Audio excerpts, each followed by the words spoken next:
পুকুরে লুকিয়ে রাখা চোলাই মদ উদ্ধার, বাজেয়াপ্ত সামগ্রী 5 লক্ষ টাকার।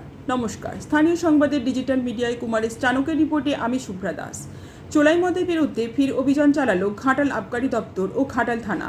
এদিন যৌথ উদ্যোগে ঘাটাল থানার দণ্ডিপুর এলাকায় অভিযান চালিয়ে বিপুল পরিমাণ চোলাই মদ তৈরির কাঁচা মাল এবং বিভিন্ন সরঞ্জাম উদ্ধার করা হয়।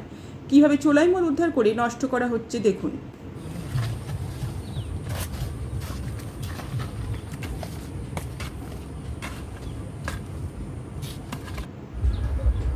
আস্তে আস্তে ফেলবে।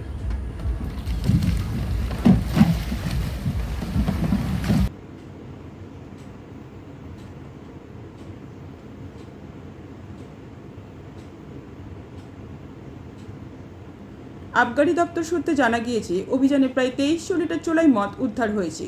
পাশাপাশি চোলাই মদ তৈরির জন্য মজুত রাখা কাঁচা মাল ও সরঞ্জামও বাজেয়াপ্ত করা হয়েছে। উদ্ধার হওয়া সামগ্রীর আনুমানিক বাজার মূল্য প্রায় 5 লক্ষ টাকা। পুলিশ ও আবগারি দপ্তরের আধিকারিকরা জানিয়েছেন, জনসাধারণের ব্যবহারের অযোগ্য একটি পুকুরের মধ্যে কৌশলে ওই সামগ্রী লুকিয়ে রাখা হয়েছিল। গোপন সূত্রে খবর পেয়ে সেখানে হানা দেয় যৌথ বাহিনী। ঘাটাল আবগারি দপ্তরের ওসি সুভাষ হালদার জানান, এখনও পর্যন্ত এই ঘটনায় কাউকে গ্রেপ্তার করা সম্ভব হয়নি, তবে চোলাই মদের কারবারে জড়িতদের চিহ্নিত করার চেষ্টা চলছে।